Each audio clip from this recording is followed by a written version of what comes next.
second speaker is Ziliang Zong from Texas State University.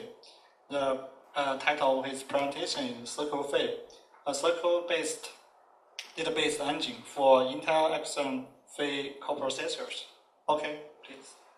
Thank you for the introduction. Our work basically just to want to verify one thing. Can we run the database operations on the Intel Xeon Phi?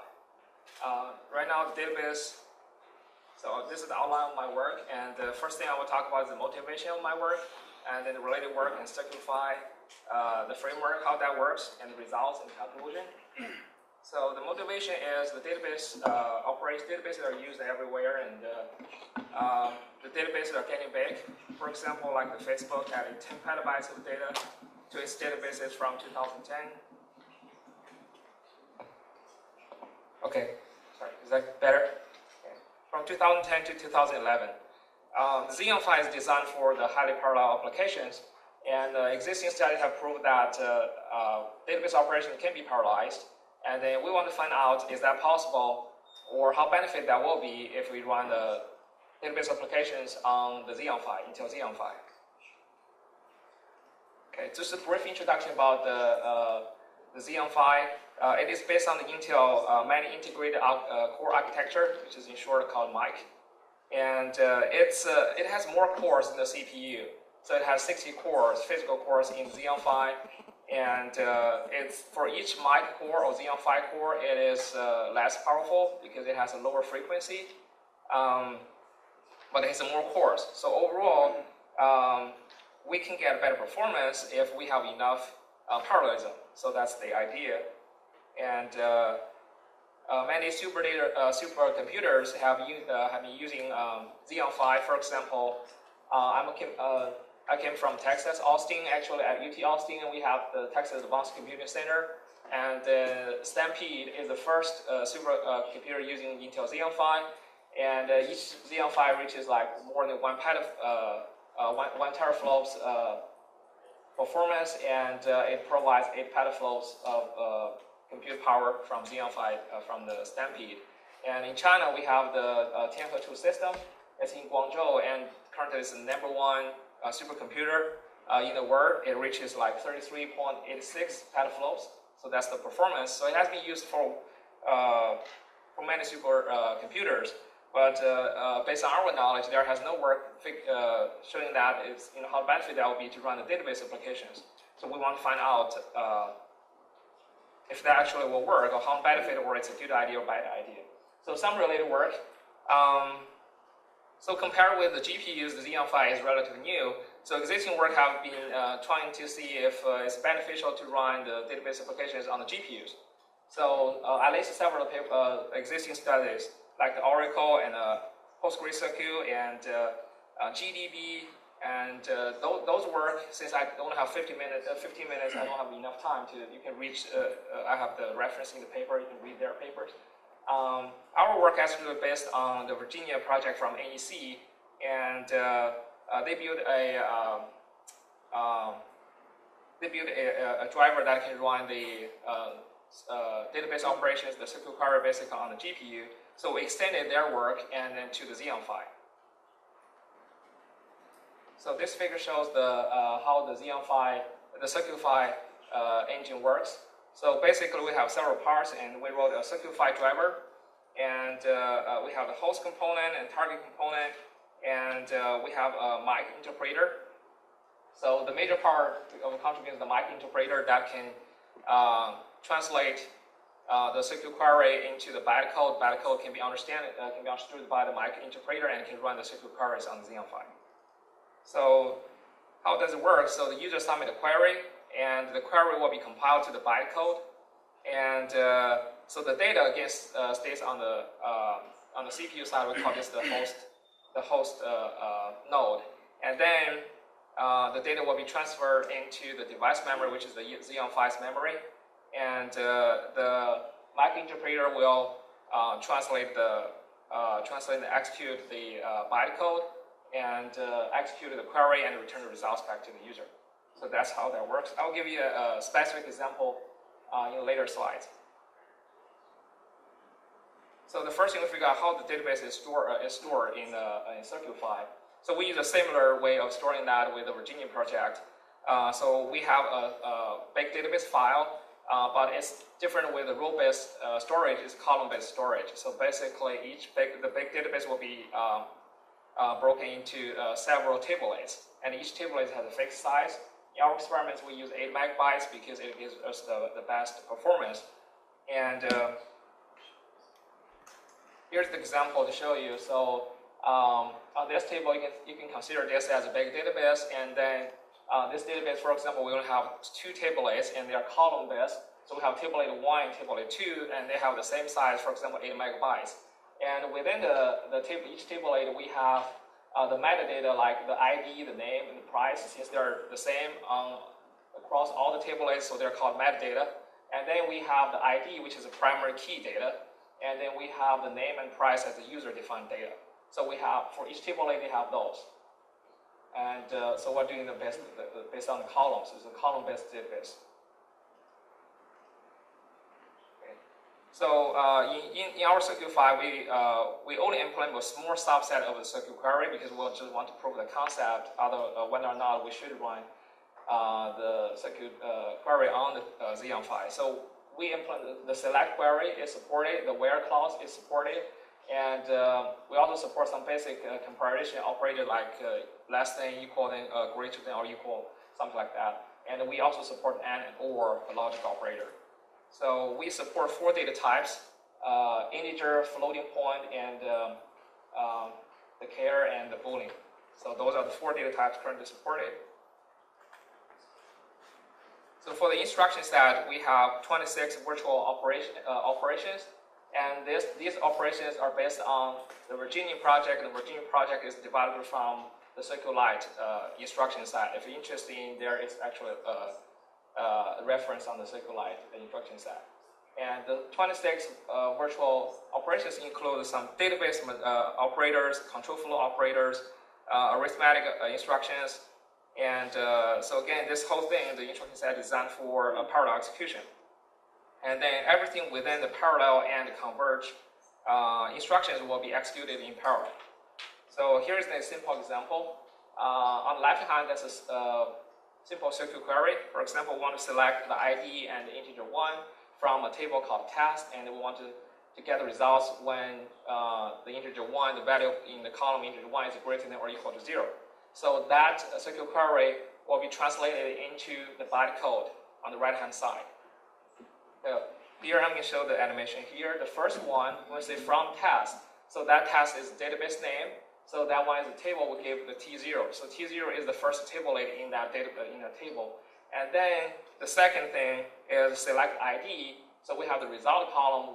So we put in the ID into the integer. Since that's integer, then we're going to save that as a result column. And then we have the second one, integer 1. So same idea there. And so here, this is where integer 1, the value in that column is greater than or equal to 0. And the first thing we put, we read that column, put that in register 2. And the second one is for comparison, which is the value 0 here. We load that into register 0. So we have register 2 save the actual value of that column, and then we have 0 to save as for the comparison. So GE here means greater than or equal to. So if the value in register 2 is greater than or equal to 0, which is stored in register 0, if that's the case, which that's true, then we execute these two bytecodes. Then we're going to start with, we're going to store the row ID, which is the primary key, and then store that row ID into register 1. And since we have 2 columns, the ID and integer 1, so we want to store that 2 values. That's why we have 2 as a parameter in the next line there. So all threads, they will execute exactly the same code within parallel and converge. So you can imagine that if you create 240 threads, and there will be 240 threads executing the same line of code and doing the result. So at the end, all these results will be combined together into the result tablet and returned back to the host. Okay. So we have the host component, which is basically your component has the CPU. And then we have the target component. In our case, the target component is the Xeon Phi. So we have to offload the work into the Xeon Phi. So there are interpreters here. And then we use 2 compilers. So the first compiler is the GCC because it's written in C++. So on the host side, we use the GCC compiler, and the Xeon Phi will use the ICC compiler. So the GCC to compile the CPU code, the ICC to compile the Xeon Phi code, and link to the CPU code. And the databases, we have two synthetic databases, and the first one has 1 million row, and the size is 138 megabytes. And the next one is a bigger size. It has 8 million row, and the size is 1.13 gigabyte. Okay.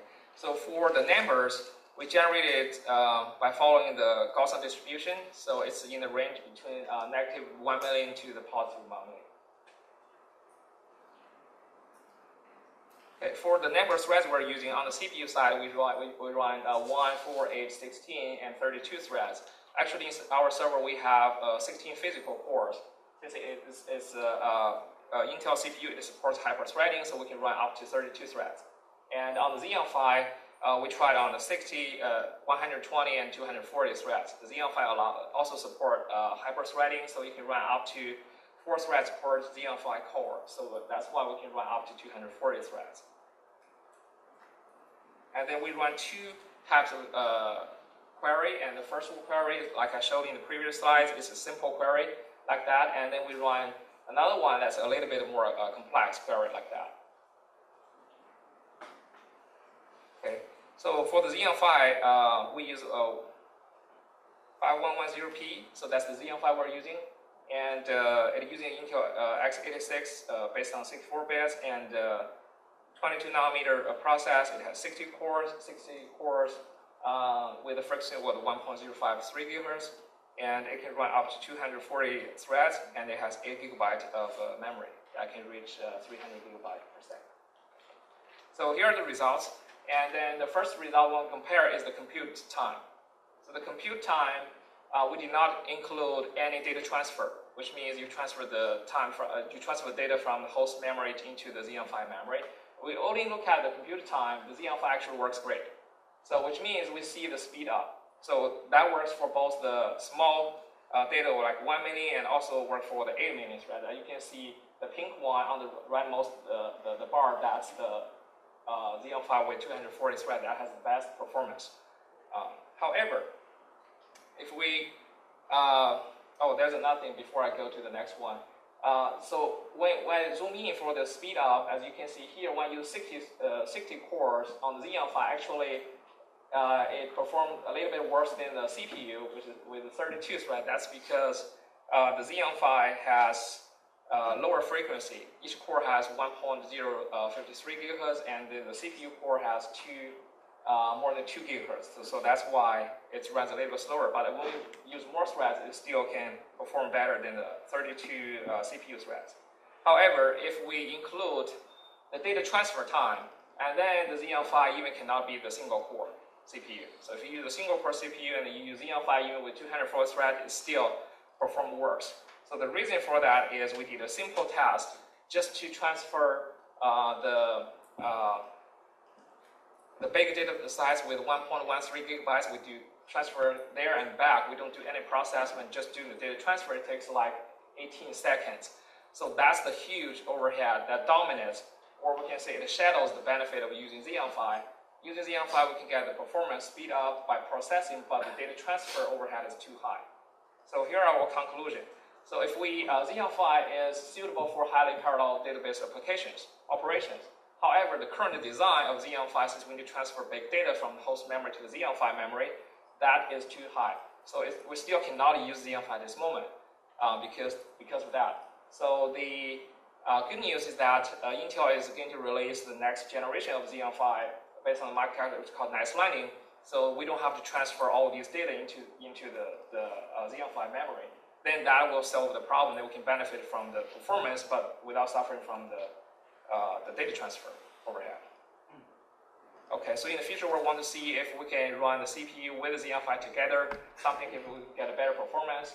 And we want to see if we can compare that with the GPU or with other architectures, so if that will work. And then we're particularly interested in to try this idea on the next generation of mic, which is nice landing.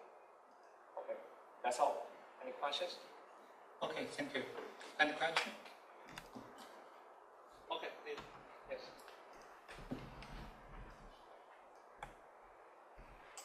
Thanks. This is a great talk. I really like it. I have a question that because this, I think this engine has very useful meanings in terms of many applications, but I'm just interested to know that this only works on the circle-based queries, right? If the data is unstructured, let's say, are not queried by the circle, is it possible that you can extend it to it in your future work, for example? Not for our work, but there are actually existing studies. For example, they try to extend the MapReduce on Xeon Phi. So you can check that. I think the paper, if you search Xeon Phi MapReduce, you that as a keyword, you can find that paper. So those are more suitable for the data you mentioned. Maybe. But for ours, we want to try the traditional SQL-based operation. So ours only support the circuit operations, SQL operations. All right. Yeah. Thanks. Thank you. Okay. Any other question? Okay. Have you thought about when you mentioned about these other CPUs or so, right? I'm assuming these are like desktop CPUs, but have you thought about in terms of how you can maybe use this or so for like on mobile, like maybe because now we have smartphones having a lot of processing, a lot of memory or so. Is it possible to be able to do this on a smartphone, or if not, what do we still need to do? What do you still need to do in order to be able to use that? Right. So for our work, probably it's not for the mobile phone because mobile phone does not have Xeon Phi. So, but for our work is based on the Virginia project, right? So the Virginia project is based on the SQLite. The SQLite is a database designed for mobile phone. Yes, so that's probably more suitable to the work you are mentioning because we're focusing on the HPC side to see if you have a large database for the big data processing and seeing you can use the SQL query or something. Can we benefit from the Xeon Phi? So that's our focus. Okay. Any more? Okay. Are there any? Okay, I have a small question. Okay. Are there any similar engines like yours to deal with such? To the best of our knowledge, we don't find any. So, but we do have like Virginia project lays a good foundation for like the GPU. Our work is just extended their work to the Xeon Phi, and then their work, Virginia proved that we can actually run the database on the accelerators or coprocessors. So that's motivates us to try on the Xeon Phi. They try that on GPU. I just noticed that you didn't compare your approach with other Because business. there's no other place we can compare to. Okay. Okay. Thank you. After this, and it will be. Okay. Hopefully. Okay. Okay. Thank you. Okay.